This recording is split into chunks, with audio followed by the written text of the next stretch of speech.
Let's see what's on the radio today. Good morning, America. I hope everyone tuning in is having a great June 14th. New day, new you. Are you sick and tired of worrying about the foreclosure of your own house? Well, worry no longer, for the Homeowners Refinancing Act has just been passed in Congress. The Homeowners Refinancing Act? What's that? I've heard of this. It went into effect yesterday on June 13th, 1933, as a part of FDR's New Deal to help out homeowners with mortgage assistance by refinancing mortgages. That's right, but this act of Congress doesn't only help out homeowners, it even helps out would-be homeowners by providing them money. That's pretty amazing, but how does this work exactly? Is there a corporation that's been established to enact this act? Yeah. A part of the Homeowners Refinancing Act is that it created the Homeowners Loan Corporation, or HOLC for short. The corporation lends low-interest money to families in danger of losing their home to foreclosure. The Homeowners Loan Corporation was sponsored by Senate Majority Leader Joe Robinson of Arkansas and created as an emergency agency to build upon President Hoover's Federal Home Loan Bank Board. I remember when it was created in July 22nd, 1932 by the Federal Home Loan Bank Act to oversee the federal home loan banks. It attempted to lower the cost of home ownership. The Federal Home Loan Banks are 11 U.S. government-sponsored banks that provide reliable liquidity to member financial institutions, not individuals, to support housing finance and community investment. Well, the Homeowners Loan Corporation offers 15-year loans that are amortized in contrast with current interest-only loans that last 3 to 6 years, which is great since the loanee can pay off the loan in a longer time frame at a lower interest rate. We have a saying in the business. Need to refinance, take a chance, get a cash advance at the HOLC. That one was alright. Let's see what else is on though. Good morning, America. As of today, November 8th, it's been 1,472 days since Black Tuesday and counting. Jobs nowadays are still scarce as hen's teeth and unemployment is abundant as corruption during the Gilded Age. It's a terrible time that we're living in. The Hoovervilles are increasing every day as more and more people are pushed out of cities because of vagrancy laws. The last time I checked, the unemployment rate was 25%. It gets worse, though. I've heard news that this winter of 1933 to 1934 will be severe, and with the amount of folks unemployed, unable to support their families. My sympathy goes out to them for their struggles.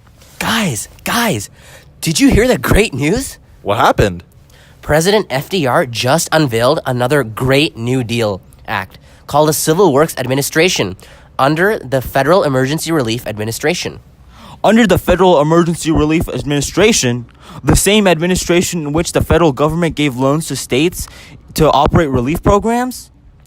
I believe you're referring to the Emergency Relief Administration. But ever since FDR was president, the Emergency Relief Administration was renamed to the Federal Emergency Relief Administration, or FERA, and improved by allowing the federal government to give grants instead of just loans for the same purpose. Exactly. Ever since May of this year, FERA has been doing great things in fixing Hoover's mistakes. This Civil Works Administration is amazing since it will be creating temporary manual labor jobs for millions. Temporary? How temporary are they? It sounds good, but there's no point if they only last 2 or 3 weeks. They last the winter of 33 to 34, so it's an excellent way for those unemployed to earn wages and provide for their families throughout the harsh winter. Who's going to be managing this administration? You can't just put a knucklehead in charge and hope for it to go well. Of course. Roosevelt himself chose Harry L. Hopkins, who was the president of the National Association of Social Workers and director of New York's Temporary Emergency Relief Administration, as the head of the entire agency. So rest assured that there's a capable man who is running the show. Do you have any predictions for how far it'll go in terms of how many people it'll employ? Yeah. The CWA predicts that it will employ around 4 million employees throughout the winter. It will be sure to have a massive impact on the economy. That sounds great and all, but I have to ask, are there any other benefits for our country other than employing workers to stimulate the economy? Of course. The Civil Works Administration is having the workers do manual labor, which will include, but are not limited to, the construction and improvement of roads, schools, utility systems, and airports. That sounds tough, but rewarding. Agreed. It's true. It's a win-win situation. The workers can earn wages, which allows them to survive throughout the winter while helping the economy, and the infrastructure of the entire country grows. You know the deal. Civil Works Administration is going to help you through this situation. Ooh, that sounded pretty interesting. I think there's one more show that's on today. Let's check that one out. How can an honest and decent American like myself earn a penny or two here during the Depression? I mean, for goodness sake, my family and I are starving and living on the street. What's wrong, Arshad? Don't worry. Mr. Roosevelt's New Deal programs will set you and your family straight. He's creating thousands of public service jobs throughout America. I'm sure you can earn some money to feed your family.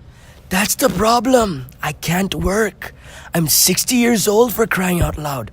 All the money I've saved in the banks is gone ever since the run on the banks. What am I ever to do? Fear not. Dr. Townsend and Robert Earl Clements have just the right solution for you. What? Who are you? I am an agent sent directly from Dr. Townsend to spread the good news across the country. He has started a pension system that awards those 60 and older a monthly allowance of $200. What? How can this possibly be? Here, read this pamphlet. It's all there in the writing. Must be retired, free from habitual criminality, and spend the money within 30 days to stimulate the economy? That sounds interesting, but how come it hasn't been enacted yet? This is because we need to finance the plan first. How are you going to do that? We want to raise $20 billion annually through a general sales tax of 2%, although Congress is against this right now. How is that even possible? Why hasn't this been implemented? President Roosevelt is offering a counterplan called the Social Security Plan. However, it doesn't include immediate payments in 1935. Plus, the benefits are minuscule compared to the Old Age Revolving Pension Plan or Townsend Plan. The Social Security Plan only offers a minimum monthly benefit of $10 and the maximum was $85. Yeah, large numbers of individuals are not covered, including self-employed, agricultural and domestic service workers, casual laborers, employees of non-profit organizations, and those subject to Railroad Retirement Act of 1935. Come, join our ranks. We need to campaign these measures to President Roosevelt. Unemployed due to old age? Need a change? Let us pay your wage. Some pretty nice shows on the TV today, huh? Hey, Jerry! Jerry!